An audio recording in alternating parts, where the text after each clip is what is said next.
In case you were wondering, our national debt just went past 38 trillion for the first time ever. Are we winning yet? The U.S. is now $38 trillion in debt. What happened? This is the fastest increase in the $1 trillion in debt in American history outside of the COVID-19 pandemic. And 38 trillion is a new record number. But people should be worried because this can lead to higher inflation and lower purchasing power. How did this happen? This happened because of a bad economy with higher borrowing costs for mortgages and cars and other bill expenses. And also lower wages from businesses because they have less money they're able to invest themselves. Meaning we're all broke together as goods and services get more expensive. Is it too late to reverse Experts say this is unsustainable and will eventually lead to a financial crisis. And that this $38 trillion totals out to $110,000 in debt for each U.S. citizen and is equivalent to the value of the economies of China, India, Japan, Germany, and the United Kingdom combined. So then it's too late. It's not too late because this all depends on what the president decides to do next. What, like deploy the National Guard and pick up trash? It costs again? America $120 million to deploy the National Guard to LA and $200 million to DC alone. So I guess you're right when you say it's too late. Everybody's from 2025.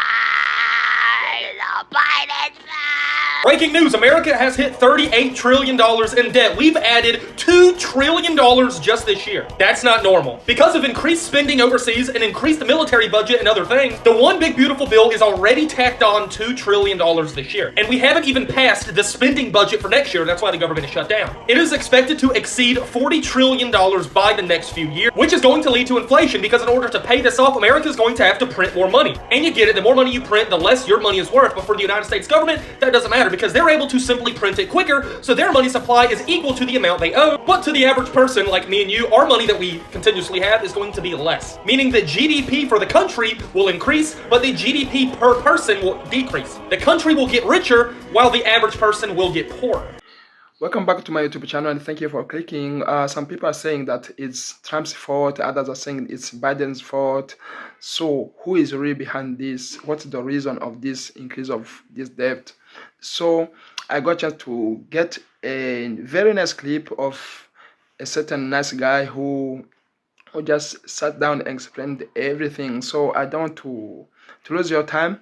Just sit and watch this, and please, if you haven't subscribed, kindly subscribe, and let's continue.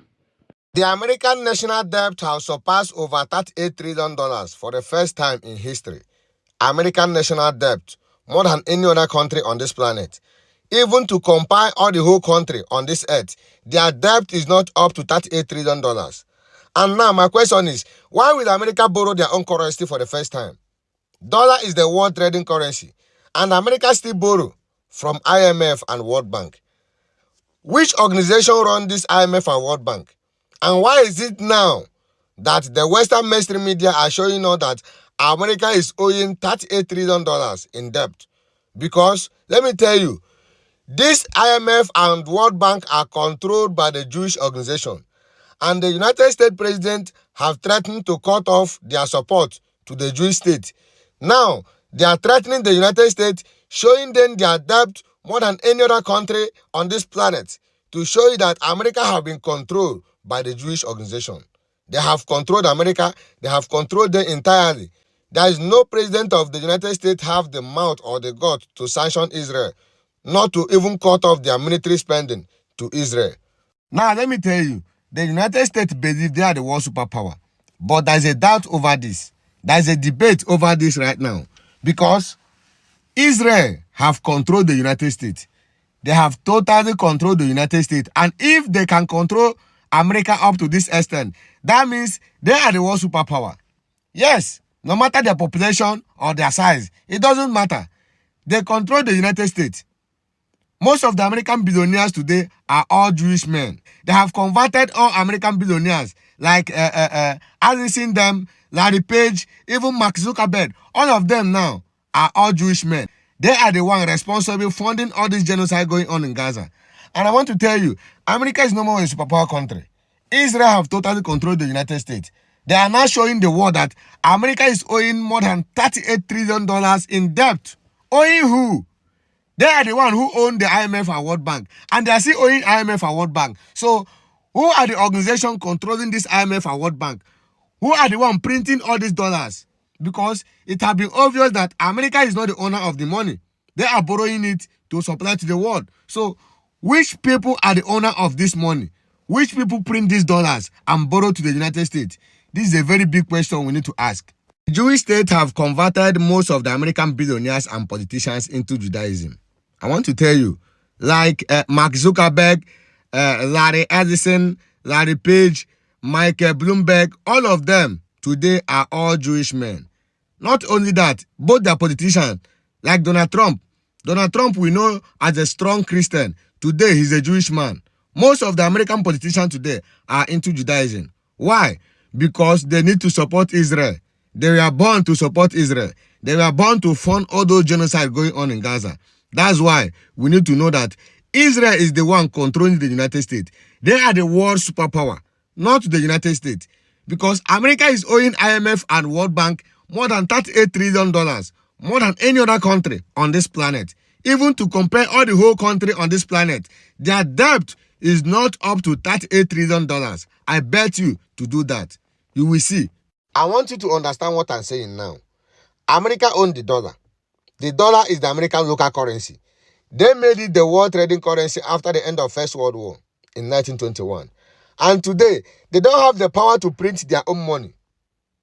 America don't have the power to print their own money. They rather borrow. They have the power to borrow from IMF and World Bank. And my question now, which individual are controlling this IMF and World Bank without paying tax? America don't have the power to print the money, but they can borrow from their own control monetary system because America controls the IMF and World Bank. So, which of those individuals in the United States own that IMF and World Bank? Because it's obvious right now that the Jewish state are controlling the world. They control what we know. They control what we see. They control what we think about. They gave us the educational system. They gave us everything. So who are the superpower right now? If they gave us everything, they gave us the educational system, they gave us the hospital, they gave us the banking system, they gave us every damn thing we are using today. The media is their own. You can't operate without them. So who is the superpower among them? The Jewish state are the superpower country, not the United States. Because almost 60% of American citizens right now are Jewish citizens. Tell me, who is America and who is Israel? When others were weak, you were strong. When others were fearful, you were bold. When others abandoned us, you stood by our side. What do you think? What do you think? Did you at least understand this guy? If you understood him, let me know in the comment section. Or if not, let me know as well. So let's not ignore the problems that this increase of this debt is going to put on America. By the way, this might be not bad for the current people, I mean the Americans who are living right now in America, but in the future it's gonna be the worst because more the increased debt, more the future generations will suffer to pay it.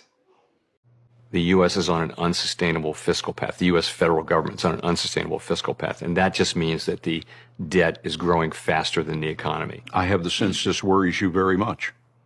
Over the long run, of course it does. You know, we're borrowing from future generations. It's time for us to get back to putting a priority on fiscal sustainability. And sooner is better than later.